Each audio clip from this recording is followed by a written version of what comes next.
Hi everyone. So when you are done gridding off your reference photo and your final paper, what we're going to start to look at is either starting with your sketch or going square by square with final materials. So since some of you will be starting with final materials, I'm going to talk through material options.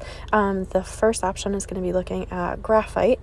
The first type of material is going to be graphite crayons. These are pretty large. They'll have corresponding numbers on them. It'll be 2B, 6B, and 8B. The 2B is going to be the lightest, and then the 8B will be the darkest. We'll also have graphite sticks that you can use. Those will all be 2B, so they'll be pretty light.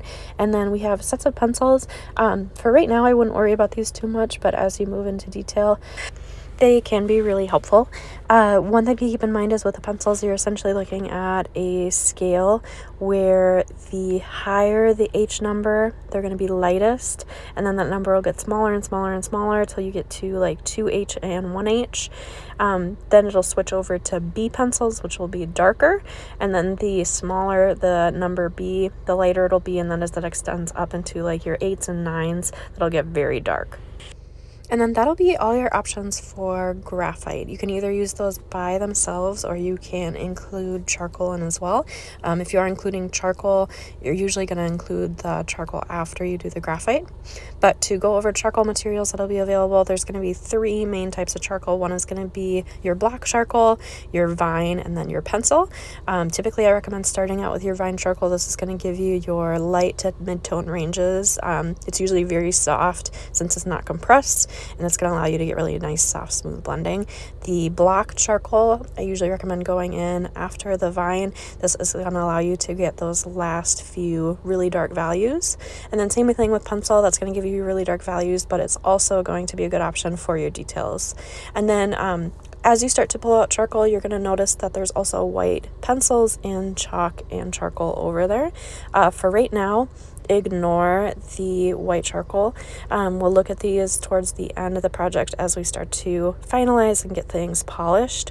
But for right now, as you start to map out value, do not pull out the white charcoal. It ends up getting a little muddy when you start to mix it in with the black, so we'll want to wait on that until the very end. And then blending materials for you, there's going to be a couple options. One is going to be Q-tips.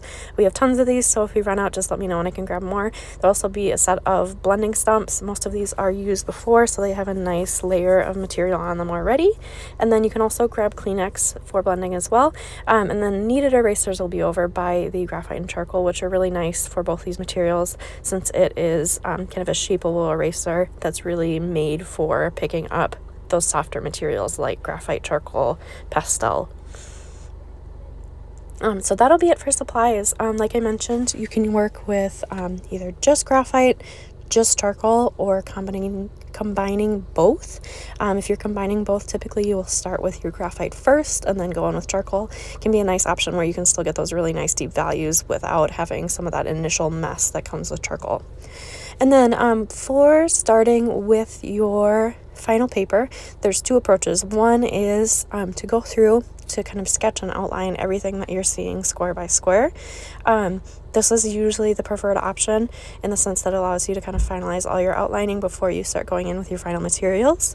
That said, sometimes if you are someone that is struggling with drawing square by square and you're kind of getting caught in drawing the whole image all together, I would say do the second method, which is going to be instead of working square by square with just the outline, you're going to work solely square by square, going through with initial outline in that square, then final materials, and then detailing. If you are doing that method, I would say work against your handedness. So if I am left-handed, I'm going to start on my right side of the paper. If I'm right-handed, I'm going to start on the very left side of my paper and then work my way over. The nice thing with this is it does allow you to really break down your composition. It's going to help you avoid that trap of drawing your whole reference, and can be a nice option if you're really struggling with kind of separating out that space into those squares. Otherwise, as you go through, you're going to start to either go through that initial sketch or with these initial final materials.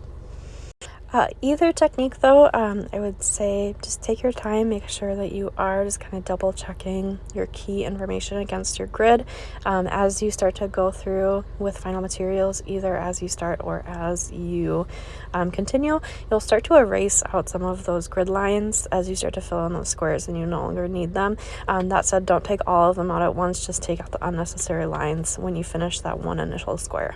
And then other things to note as you're working, if you have a picture that has like an all black or very dark background, I would say wait to do that until the very end. Just focus on your subject matter, and then we'll go back in and fill in that like complete black area at the very end. Otherwise, it's pretty simple process. We're just going to be looking at continuing to work through this. Let me know if you have questions, but you should be good to go.